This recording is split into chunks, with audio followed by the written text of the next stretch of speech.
Halo semua, kami akan membahas topik yang sangat penting dan relevan, yaitu hukum lembaga perserikatan.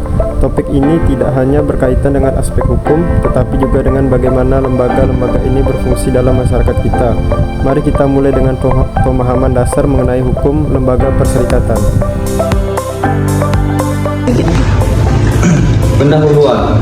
Lembaga perserikatan dapat didefinisikan sebagai organisasi yang dibentuk oleh sekelompok orang untuk mencapai tujuan tertentu.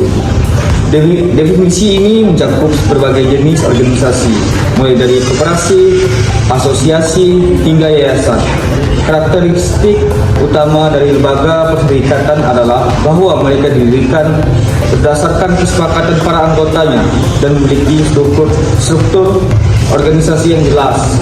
Sedangkan hukum lembaga perserikatan adalah aturan hukum yang mengatur bagaimana lembaga-lembaga ini dibentuk, bagaimana mereka beroperasi, dan bagaimana hubungan mereka dengan negara-negara anggotanya. Dengan memahami definisi dan karakteristik lembaga perserikatan dan hukum lembaga perserikatan, kita dapat lebih menghargai kompleksitas dan pentingnya lembaga ini dalam masyarakat. Mari kita lanjutkan ke slide berikutnya untuk membahas lebih lanjut tentang dasar hukum lembaga perserikatan. Dasar hukum lembaga perserikatan. Dasar hukum lembaga perserikatan di Indonesia diatur dalam beberapa undang-undang penting. Salah satunya adalah Undang-Undang Nomor 17 Tahun 2013 tentang Organisasi Kemasyarakatan yang memberikan landasan hukum bagi pembentukan dan pengelolaan organisasi kemasyarakatan. Undang-undang ini mengatur tentang hak dan kewajiban anggota serta mekanisme pengawasan yang diperlukan untuk memastikan bahwa organisasi berjalan sesuai dengan peraturan yang telah ditetapkan. Selain itu, Undang-Undang Nomor 21 Tahun 2000 tentang Serikat Pekerja atau Serikat Buruh juga berperan penting memberikan dasar hukum pembentukan serikat pekerja sebagai bagian dari hak asasi untuk berserikat dan berkumpul. Serikat ini dibentuk oleh pekerja atau buruh di perusahaan sebagai wadah perjuangan hak-haknya. Yang terakhir, peraturan pemerintah juga turut mendukung keberadaan lembaga perserikatan. Berbagai peraturan tersebut memberikan pedoman teknis yang harus diikuti oleh organisasi, sehingga setiap lembaga dapat berfungsi secara efektif dan efisien. Dengan pemahaman yang baik tentang dasar hukum ini, kita dapat lebih menghargai pentingnya regulasi dan mendukung keberlangsungan lembaga perserikatan. Fungsi lembaga perserikatan sangat beragam dan penting untuk kesejahteraan anggotanya. Salah satu fungsi utama adalah memfasilitasi kerjasama antar anggota. Dalam banyak kasus, individu atau kelompok yang bersatu dalam lembaga perserikatan dapat mencapai tujuan yang lebih besar dibandingkan jika bekerja sendiri-sendiri. Selain itu, lembaga perserikatan juga berperan sebagai perwakilan kepentingan anggotanya. Misalnya dalam konteks asosiasi profesi, lembaga ini berfungsi untuk menyuarakan aspirasi dan kebutuhan anggota kepada pihak-pihak lain, termasuk pemerintah dan masyarakat luas. Dengan demikian, lembaga perserikatan menjadi jembatan yang menghubungkan anggota dengan dunia luar. Manfaat hukum lembaga perserikatan. Hukum lembaga perserikatan memberikan berbagai manfaat. Salah satunya adalah perlindungan hukum bagi anggota. Dengan adanya hukum, anggota merasa lebih aman dalam berpartisipasi dan berkontribusi. Selain itu, lembaga perserikatan juga mendorong partisipasi masyarakat dalam berbagai kegiatan sosial dan ekonomi.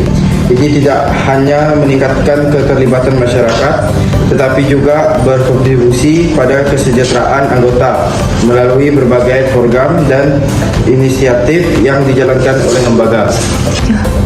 Tantangan yang dihadapi lembaga perserikatan. Meskipun lembaga perserikatan memiliki banyak manfaat, mereka juga menghadapi berbagai tantangan, baik dari dalam maupun luar. Tantangan internal seringkali muncul dalam bentuk konflik antar anggota. Misalnya, perbedaan pendapat mengenai arah atau kebijakan lembaga dapat menyebabkan ketegangan yang merugikan. Selain itu, kurangnya partisipasi anggota menjadi masalah yang signifikan. Karena tanpa partisipasi aktif, tujuan lembaga sulit tercapai. Di sisi lain, tantangan di eksternal juga tidak kalah penting. Regulasi yang ketat dan pemerintahan sering kali menjadi hambatan bagi lembaga perserikatan untuk beroperasi secara efektif. Selain itu, persaingan dengan lembaga lain dapat mempengaruhi keberlangsungan lembaga perserikatan, terutama jika mereka tidak mampu menawarkan nilai tambah bagi anggotanya. Dengan memahami tantangan-tantangan ini, kita dapat mencari solusi yang tepat untuk mengatasi masalah yang ada dan memastikan lembaga perserikatan dapat terus berfungsi dengan baik. Mari kita lihat slide berikutnya dan membahas contoh sukses lembaga perserikatan di Indonesia. Contoh hukum lembaga perserikatan, beberapa contohnya. Yang pertama yaitu Perserikatan Bangsa-Bangsa (PBB). Perserikatan Bangsa-Bangsa adalah salah satu contoh lembaga perserikatan terbesar. Didirikan pada tahun 1945, PBB memiliki berbagai organ penting seperti Majelis Umum, Dewan Keamanan, dan Mahkamah Internasional. Semua lembaga ini diatur oleh hukum internasional yang tertuang dalam piagam PBB. Contoh berikutnya adalah ASEAN, yaitu Organisasi Negara-Negara Asia Tenggara. Didirikan tahun 1967, ASEAN memiliki tujuan untuk memperkuat stabilitas kawasan, kerjasama ekonomi, dan integrasi sosial budaya.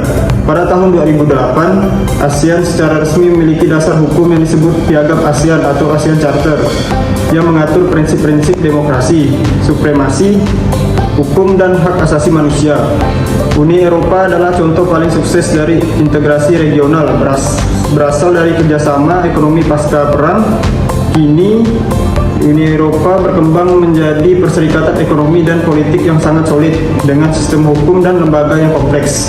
Contoh selanjutnya, Organisasi Perdagangan Dunia atau WTO adalah lembaga internasional yang mengatur sistem perdagangan global. Didirikan pada tahun 1995 melalui perjanjian Marrakesh. WTO memiliki peran dalam menyusun peraturan dagang dan menyelesaikan sengketa antar negara. Contoh yang terakhir, ICC atau Mahkamah Pidana Internasional adalah lembaga hukum internasional yang didirikan melalui Statuta Roma tahun 1998. ICC bertugas untuk mengadili individu yang bertanggung jawab atas kejahatan paling berat seperti genosida, kejahatan perang, dan kejahatan terhadap kemanusiaan. Kesimpulan dari materi kami adalah kita telah membahas berbagai aspek penting dari hukum lembaga perserikatan, mulai dari pengertian, dasar hukum, fungsi, manfaat, hingga tantangan yang dihadapi. Memahami hukum ini sangat penting bagi kita semua, terutama bagi mereka yang terlibat dalam lembaga perserikatan. Hukum dan lembaga perserikatan memainkan peran vital dalam menjaga ketertiban dunia. Meski tantangannya besar, kehadiran hukum internasional dan lembaga-lembaga seperti PBB, ASEAN, atau ICC memberikan harapan bagi terciptanya keadilan dan perdamaian. Terima kasih atas perhatian teman-teman. Mohon maaf apabila ada salah kata. Semoga materi kami bermanfaat.